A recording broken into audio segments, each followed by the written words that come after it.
Hello दोस्तों, नमस्कार, आदाब, सत श्री अकाल सभी को। जीएस सिन्नूकड में आपका हार्दिक स्वागत और अभिनंदन करते हैं। आज हम बात करेंगे एनआईएस डीएलएड को लेकर बड़ी अपडेट क्या है। जैसा कि हम आपको बता दें, अभी सुप्रीम कोर्ट का एक जजमेंट आता है, उसमें कहा गया कि बीएड को ब्रिज कोर्स करा के वैलिड किया जा सकता है, उनकी नौकरी नहीं जाएगी, उनको शामिल किया जा सकता है। तो क्या एनआईएस डीएलएड को ये कर, क्योंकि भाई मान लीजिए आप 18 मंथ का कोर्स कर रहे हैं तो इनको भी ब्रिज कोर्स करा दीजिए, 6 मंथ का कोर्स करा के इनको भी भर्ती में शामिल करिए, इनकी भी डिग्री को वैलिड करिए। देखो, कहीं ना कहीं चुनाव का माहौल है, इसलिए सरकारें ऐसा करवा रही हैं। क्योंकि अभी देखते हैं बीएड का जजमेंट आया था तो उनको इनवैलिड किया गया था, लेकिन आप देख सकते हैं ब्रिज कोर्स करा के बीएड वालों को डीएलएड के समकक्ष बनाए सुप्रीम कोर्ट ने ही कहा कि बीएड वालों को 6 मंथ का ब्रिज कोर्स करा के उनको डीएलएड के समकक्ष बनाए, उनको भर्तियों में शामिल किया जाए। जबकि यही सुप्रीम कोर्ट है जो कि कह दिए थे नहीं, बीएड धारकों की नौकरी भी जाएगी और इनको भर्ती में शामिल नहीं किया जाएगा। लेकिन आप देख सकते हैं कहीं ना कहीं चुनाव आ रहा है, सरकार का दबाव बढ़ रहा है और सुप्रीम कोर्ट भी उसी आधार पर काम कर रहा है। कहीं ना कहीं देखिए, जो रूलिंग पार्टी होती है उसका कहीं ना कहीं दबदबा होता है। तो आप देखिए, और देखिए एक अभी इन्होंने एक कमेंट किया है, इन्होंने ट्वीट भी किया है कि बीएड प्राइमरी शिक्षकों के मामले में ऑर्डर सीट आ चुका है, राहत भरी खबर है। ब्रिज कोर्स करवा के सभी कार्यरत शिक्षकों की सेवा बनाए रखने का प्रस्ताव केंद्र सरकार की राय मांगी गई है। उम्मीदवार के लिए सुखद होगा कि आगे क्या, क्योंकि कहीं ना कहीं केंद्र सरकार इसमें इन्वॉल्व है। तो इसी तरह अब इसी तर्ज पर या इसी के आधार पर क्या एनआईएस डीएलएड जो 14 लाख परिवार है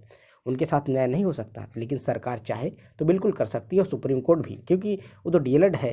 कहीं ना कहीं देखिए, और गलती भी आप देख सकते हैं कि सुप्रीम कोर्ट को पता है कि भाई इसमें एक सरकार की ही कोर्स थे। आपने देखिए उन्होंने एक बहुत बढ़िया कमेंट किया, सबसे बड़ी बात यही थी, इन्होंने कहा कि एनआईएस डीएलएड के लिए सरकार को जल्दी ही बड़ा फैसला लेना चाहिए। जब बीएड को ब्रिज कोर्स करा के वैलिड किया जा सकता है तो एनआईएस डीएलएड को भी किया जा सकता है। 14 लाख विद्यार्थियों के साथ न्याय करें सरकार। सभी को वोट की कीमत बराबर है। उन्होंने कहा भी है इस चीज़ को कि सभी की वोट की कीमत बराबर है, और एनआईएस डीएलएड या वैलिड नहीं तो वोट नहीं। कहने का मतलब उन्होंने साफ साफ कहा, सरकार को चेताया भी है कि 14 लाख परिवार, ये 14 लाख परिवार के साथ अगर माँ बाप को ही जोड़ा जाए तो 3 गुना, तो कम से कम 1 करोड़ से ज़्यादा कि करीब करीब वोट हो जा रहा है। अगर आप वोट की कीमत के आधार पर ये कर रहे हैं तो फिर भी एनआईएस डीएलएड को वैलिड करना पड़ेगा। अभी देखिए, सुप्रीम कोर्ट के जो जजमेंट आता है या जज होते हैं उनको क्या पता किस आधार पर जजमेंट, जैसे कहते हैं ना कि बिल्कुल जो कह दिया वही रूल बन गया। अरे आप पहले सुनिए तो विद्यार्थियों की बात है, क्योंकि कहीं ना कहीं आप देखेंगे कि ये कोर्स सरकार लाती है, जो कि पीएम मोदी के प्रधानमंत्री का फेस दिखा के उनका ड्रीम प्रोजेक्ट बना के करवाया जाता है। लेकिन अब आप देखेंगे कि उन्हीं के कोर्स को इनवैलिड किया, इन्हीं की सरकार करवाती है। तो कहीं ना कहीं इसमें चुनावी मुद्दा या पॉलिटिकल इश्यूज भी है और विद्यार्थियों के साथ अन्याय किया जा रहा है।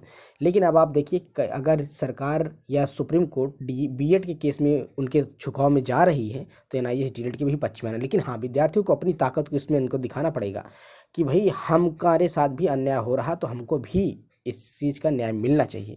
क्योंकि देखिए, जो फेस वकील का होता है ये बहुत अहम होता है, क्योंकि कहीं ना कहीं आपने देखा होगा इस समय जो बीएड का केस लड़ रहे थे उनके जो वकील थे उन्होंने अपनी बात को जो रखा, तो सुप्रीम कोर्ट के जितने जज थे उनकी बात को सहमत हुए कि भाई ठीक है, इनको ब्रिज कोर्स करा के इनको नौकरी में रखा जाए और उनको नौकरी से बाहर नहीं किया जाए।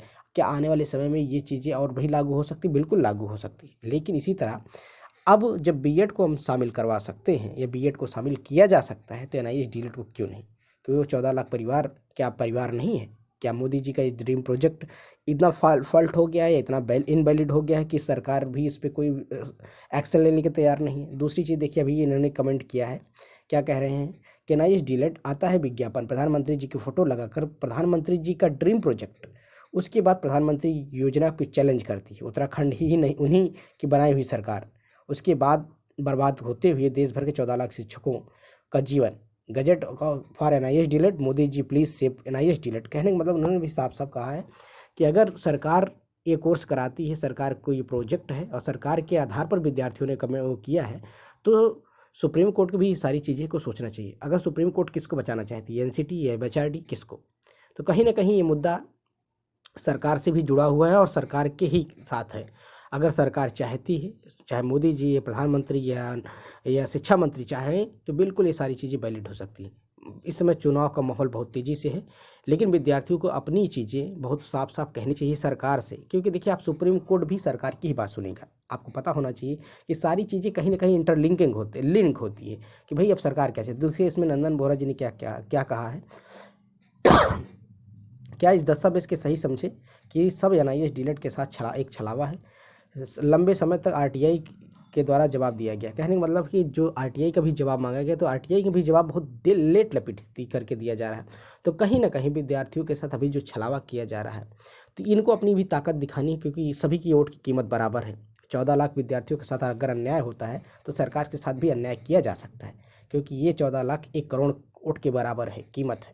तो आपको भी सरकार को इस चीज़ को दिखाना है, जताना है और सरकार तक अपनी मांग को पहुंचाना है, क्योंकि कहीं ना कहीं अब ये चीज़ उस तरह का हो गया है कि एक तरफ लड़ाई नहीं रह गई, अब लड़ाई आर्या पार की हो गई है।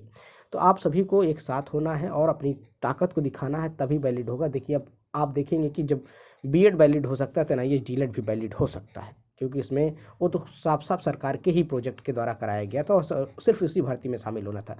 खबर यही थी। वीडियो पसंद आया तो चैनल को